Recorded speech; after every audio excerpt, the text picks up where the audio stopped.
الحمدللہ رب العالمین والصلاة والسلام علی سید الانبیاء علی المرسلین اما بعد فاعوذ باللہ من الشیطان الرجیم بسم اللہ الرحمن الرحیم۔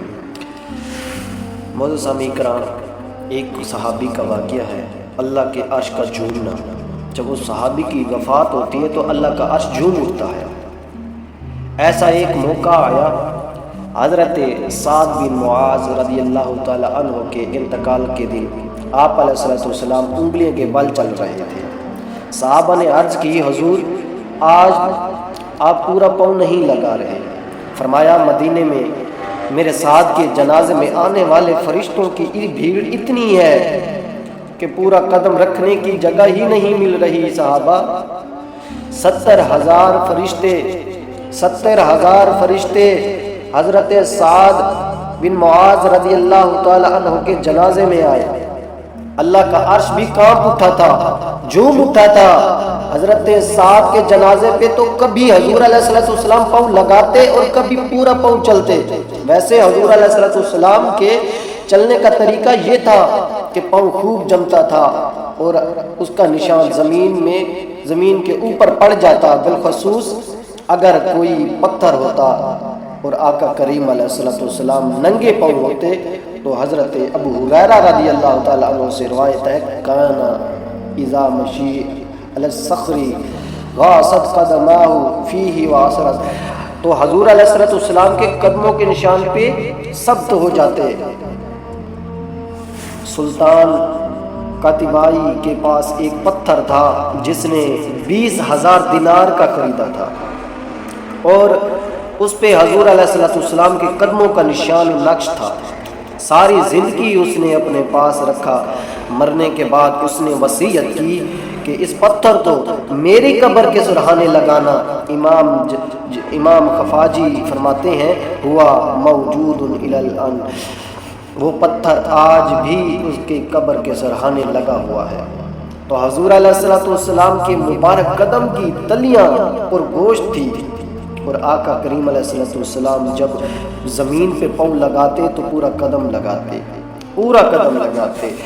حضور کی پنڈلیاں مبارک، حضور کی علیہ السلام کی پنڈلیوں کے بارے میں روایات میں آتا ہے، حضور علیہ السلام کے ایک صحابی حضرت ابو جفیہ رضی اللہ تعالی عنہ فرماتے ہیں،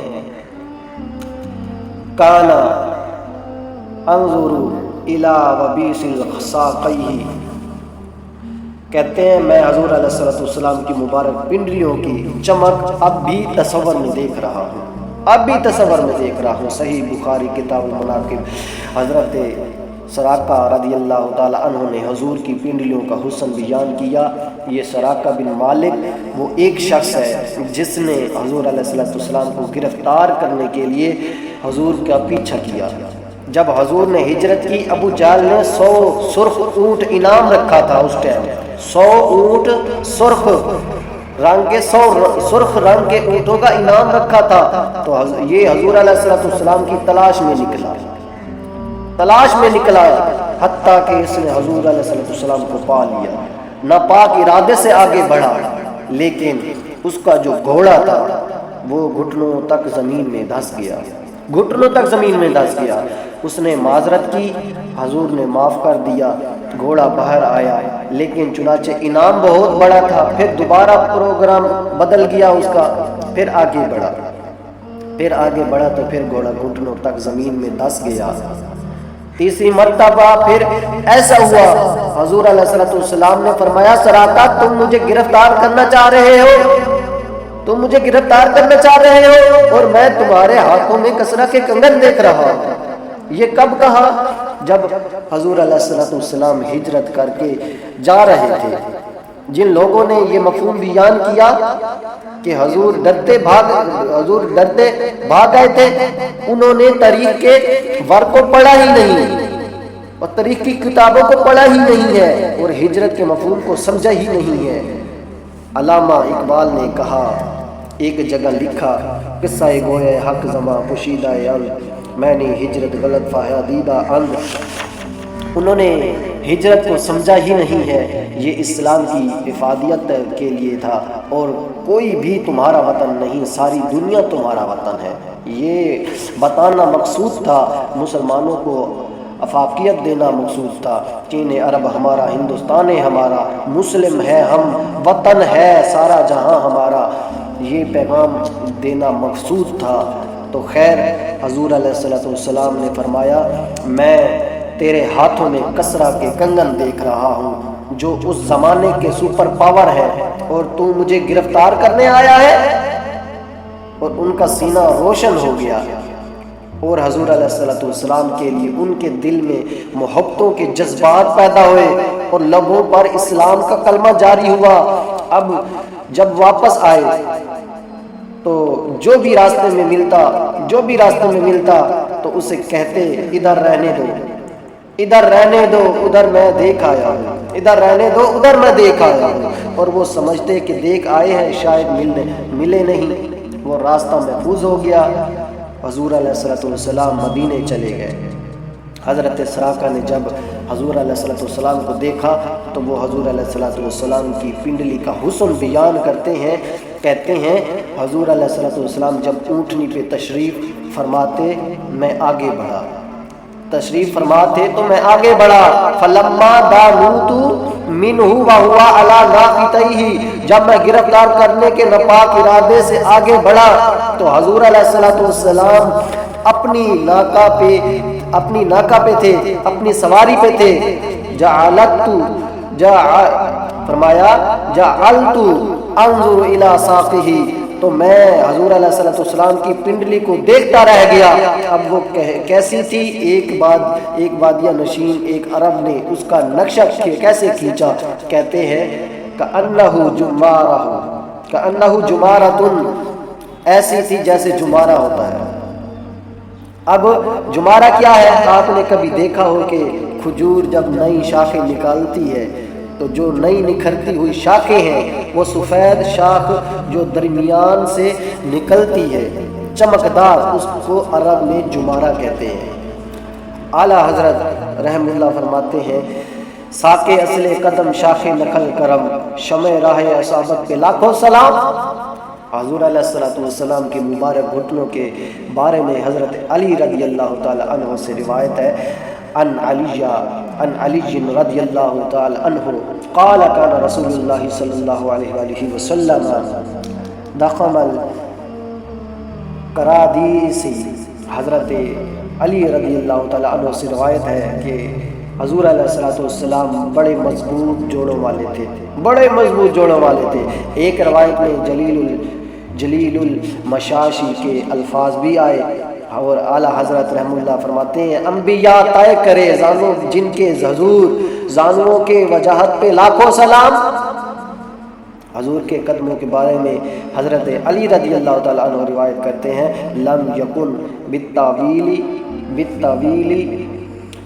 بالطویل مماغدی ولا بالقصیر المتردد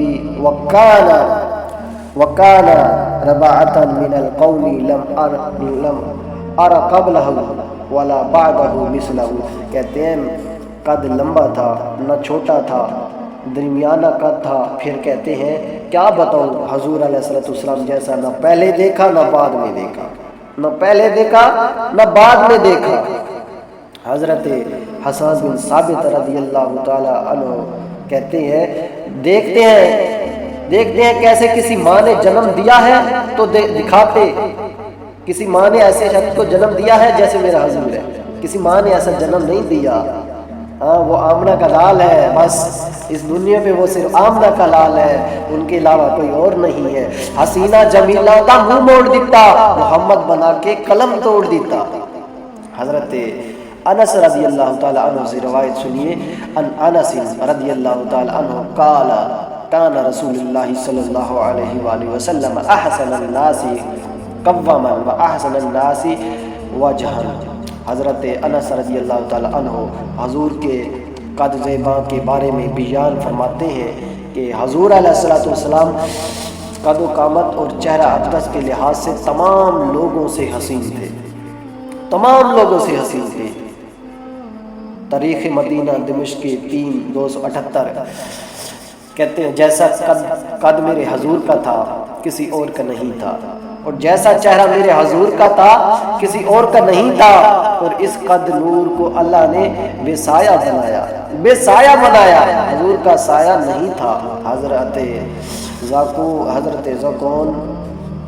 حضرت زکمان روایت کرتے ہیں ان رسول اللہ صلی اللہ علیہ وآلہ وسلم لم یکن یرا لہ ظل فی شمس ولا قمر، نہ چاند کی چاندنی میں نہ سورج کی روشنی میں کبھی بھی حضور کا سایہ نظر نہیں آیا۔ یہ روایت سنیے، کبھی بھی حضور کا سایہ نظر نہیں آیا۔ خصائص کبریٰ کی جلد نمبر اول 122 میں یہ لکھا ہے، اور اس کی وجہ حضرت عثمان غنی رضی اللہ تعالی عنہ بیان فرماتے ہیں ان اللہ ما واقع ذلک علی الارض لئلا یدع انسان قدماہ علی ذلک الذل۔ حضرت عثمان رضی اللہ تعالی عنہ کہتے ہیں حضور علیہ الصلوۃ والسلام نے آپ کا سایہ اس لیے نہیں بنایا کہ کسی انسان کے قدم اس پہ نہ آ جائے، کسی کے قدم اس پہ نہ آ جائے۔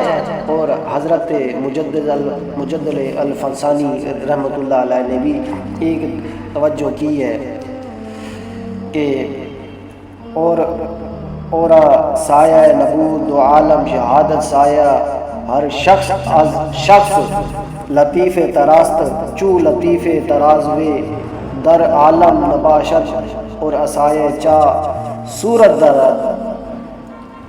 کہتے ہیں کہ حضور علیہ السلام کا سایہ نہیں تھا اس لیے کہ عالم شہادت میں ہر چیز کا سایہ اس سے زیادہ لطیف ہوتا ہے، اور حضور سے زیادہ لطیف کائنات میں چیز ہی کوئی نہیں، لہٰذا پھر سایہ کہاں سے آتا؟ حضور علیہ السلام کا سایہ تو نہیں تھا، لیکن پوری کائنات میں سایہ میرے حضور علیہ السلام کا تھا۔ پوری کائنات میں سایہ میرے حضور علیہ السلام کا تھا۔ وہ کیا کسی نے کہا ہے کہ لوگ کہتے ہیں کہ سایہ تیرے پیکر کا نہ تھا، میں تو کہتا ہوں جہاں بھر پہ ہے سایہ تیرا۔ اللہ تعالیٰ نے اپنے محبوب کو جو رانیں عطا فرمائی، چنانچہ حضور علیہ السلام کے پردے کی جگہ کو کسی نے دیکھا نہیں ہے، اور حضرت علی رضی اللہ تعالی عنہ کو حضور علیہ السلام نے خاص طور پر وصیت کی میرے وصال کے بعد غسل تم نے دینا ہے، میرے وصال کے بعد غسل تم نے دینا ہے، اس لیے کہ ہر غسل کسی اور نے دیا، ہر کسی نے غسل کسی اور نے دیا، اور اس کی نظر میرے پردے کی جگہ پڑ گئی تو اس کی بینائی چلی جائے گی، وہ نبینا ہو جائے گا، وہ اندھا ہو جائے گا۔ لیکن حضور علیہ السلام جب بیٹھتے تھے تو آپ کی رانیں پیٹ کے ساتھ لگتی تھیں، یعنی حضور علیہ السلام اپنے پاؤں کو کھڑا کر کے اپنی رانوں کو پیٹ کے ساتھ لگا کر بیٹھتے تھے۔ حضور علیہ السلام کے بیٹھنے کا طریقہ ہے۔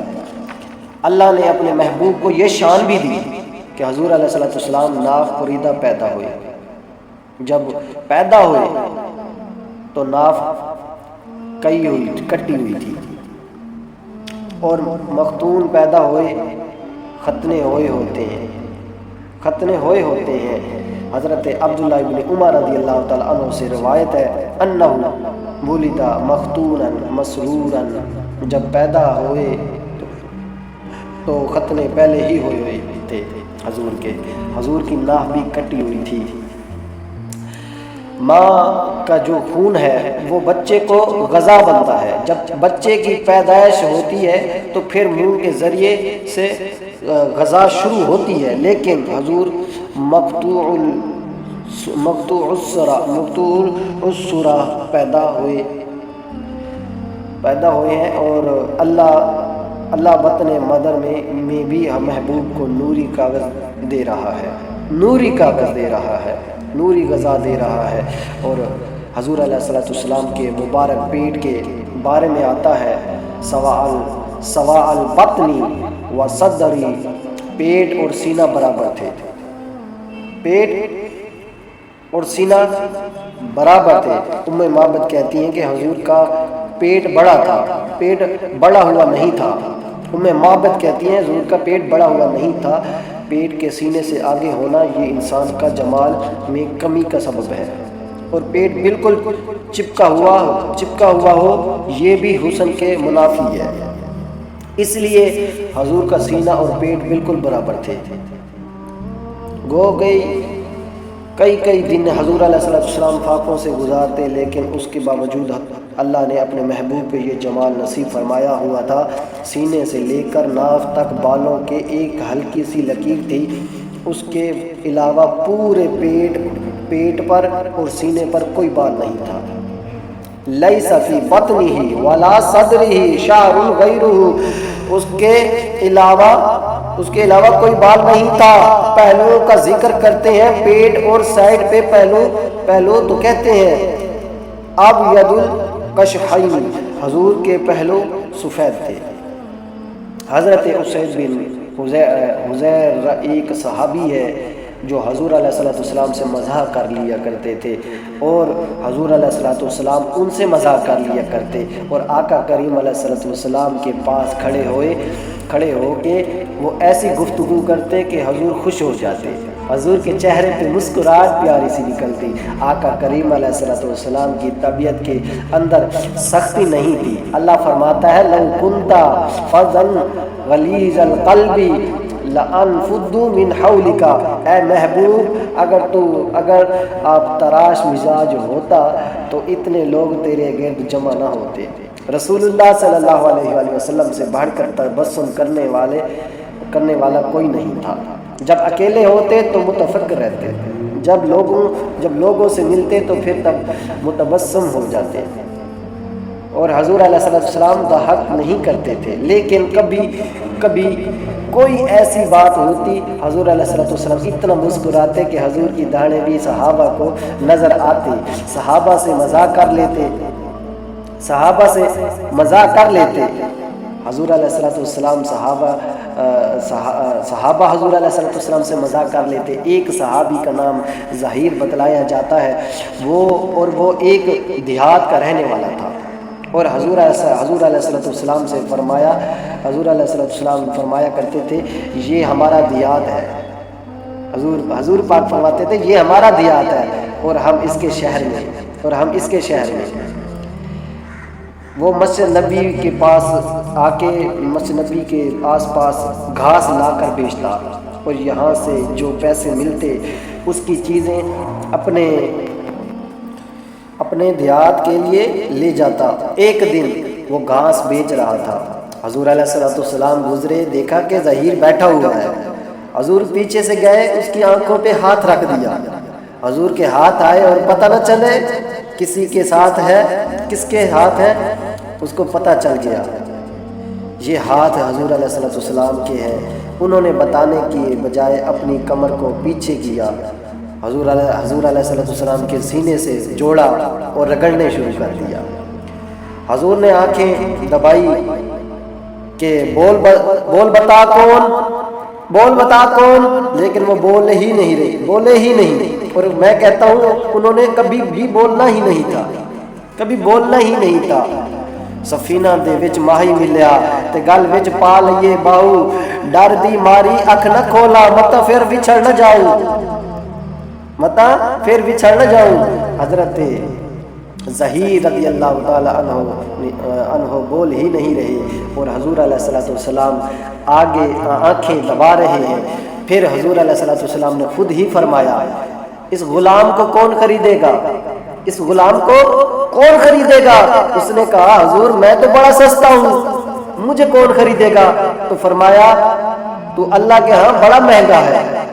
ایک صحابی کا ذکر آتا ہے، وہ حضور علیہ السلام سے عملی مذاق کرتا تھا۔ ایک ہے گفتگو ایسی کرو کہ مزہ پیدا ہو جائے، ایک ہے کام ہی ایسا کرو، وہ جاتا منڈی میں سبزی خرید لاتا، کوئی نیا پھل آتا، حضور علیہ السلام کی خدمت میں آگے ہدیہ کرتا۔ حضور علیہ السلام قبول کرتے، خود کھاتے، جو پاس بیٹھے ہوتے ان کو بھی کھلا دیتے۔ پھر حضور ان کو دعائیں دیتے۔ 2-4 دن بعد دوبارہ جب وہ منڈی جاتا تو جس سے وہ پھل لیا تو ادھار ہوتا، لیا اس سے ادھار ہوتا، تو پیسے مانگتا تو کہتا آ تجھے حضور کے پاس لے چلوں، آ تجھے حضور کے پاس لے کے چلوں۔ پھر وہ پھل تو میں حضور علیہ السلام کے لیے لے گیا تھا، وہ کہتا میں تو آقا علیہ السلام کے پاس لے گیا تھا۔ پھر اس کو لے کے حضور علیہ السلام کے پاس آ گیا، ایک تو پھل ادھار لے آیا اور حضور کو کھلایا، اور ان کو کہتا ہے کہ میں تو حضور کے لیے لے گیا تھا، آ تجھے حضور کے پاس لے جاتا ہوں۔ تو آ کے کہتے ہیں حضور وہ جو پرسوں پھل نہیں کھایا تھا آپ نے، حضور جو پرسوں پھل نہیں کھایا تھا آپ نے، یہ اس کے پیسے مانگ رہا ہے، یہ اس کے پیسے مانگ رہا ہے۔ حضور فرماتے ہیں تم نے وہ تحفہ نہیں دیا تھا؟ عرض کرتا حضور غریب کے پیسے، حضور غریب آدمی ہوں، تحفہ کیسے دے سکتا تھا، نیا پھل تھا، میں نے سوچا سب سے پہلے میرے حضور ہی کھائے، اور سب سے پہلے میرے حضور ہی کھائے۔ تو آقا کریم علیہ السلام اس کی قیمت بھی ادا کرتے اور پھر دوبارہ دعا دیتے، پھر پھل کھلاتا، مفت کھلاتا، اور 2 مرتبہ دعائیں بھی لے جاتا۔ تو آقا کریم علیہ السلام کے ساتھ صحابہ کا یہ محبت کا انداز ہے، تو حضور علیہ السلام کی کتنی محبت بھری انداز ہے، یہ محبت بھرے کا انداز ہے۔ تو حضور علیہ السلام کی یہ شان ہے، کیسے صحابہ سے محبت کرتے تھے، صحابہ سے بھی حضور مذاق کیا کرتے تھے، سبحان اللہ۔ تو اسی طرح حضرت اسید بن حضیر رضی اللہ تعالی عنہ بھی ایسا ہی کرتے۔ ایک دن کھڑے حضور علیہ السلام سے باتیں کر رہے ہیں، حضرت اسید بن حضیر رضی اللہ تعالی عنہ کے پہلوں سے کپڑا ہٹا ہوا ہے، تو یہ ایسی باتیں سنا رہا ہے کہ لوگ خوش ہو رہے ہیں۔ حضور علیہ السلام نے اپنے ہاتھ کو ان کے پہلوؤں پہ مارا، فرمایا اب باس بھی کرو۔ تو حضرت حضیر رضی اللہ تعالی عنہ کا رنگ ایک دم بدل گیا، عرض کی میں نے بدلہ لینا ہے۔ سب حیران ہے کہ حضیر کیا کہہ رہا ہے، تو حضور علیہ السلام ناراض نہیں ہوئے، حضور نے فرمایا بدلہ لینا ہے تو لے۔ اس نے کہا جب آپ نے مجھے تھپڑ رسیدہ کیا میرا پہلو ننگا تھا، میرا پہلو آقا ننگا تھا، کپڑا نہیں تھا۔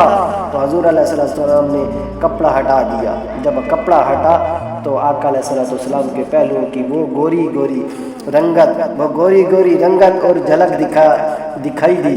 اب الفاظ سنیے، فَاحْتَضَنَاهُ وَجَعَلَ يُقَبِّلُ كَشْحَهُ قَالَ إِنَّمَا أَرَدْتُ هَذَا يَا رسول اللہ۔ آگے بڑھ کے لپٹ گئے اور حضور کے پہلوؤں کو چومنے لگے، اور پھر کہنے لگے میرے ماں باپ آپ پر قربان ہو، حضور یہ سارا کام میں نے اس لیے کیا تھا، ورنہ میں کون ہوتا ہوں آپ سے بدلہ لینے والا، سنن ابو داؤد کی 5224 کی حدیث ہے۔ خندق کے موقع پر بھی صحابہ نے حضور کے مبارک بطن کو دیکھا تھا، اور حضور علیہ السلام کے بطن پہ بندھے ہوئے پتھر بھی دیکھے تھے۔ اس کے علاوہ بھی کئی ایسے مقامات آئے کہ صحابہ نے حضور کا بطن اقدس بھی دیکھا، حضور علیہ السلام کی پشت بھی دیکھی۔ حضرت مخراش بن عبداللہ رضی اللہ تعالیٰ عنہ سے روایت کرتے ہیں کہ حضور علیہ السلام کو ایک دن میں نے حج کا احرام باندھتے دیکھا، تو جب حضور احرام باندھ رہے تھے تو زمین میں تو میں نے حضور کی پشت دیکھ لی تھی، فَنَظَرْتُ إِلَى ظَهْرِهِ كَأَنَّهُ سَبِقَتُهُ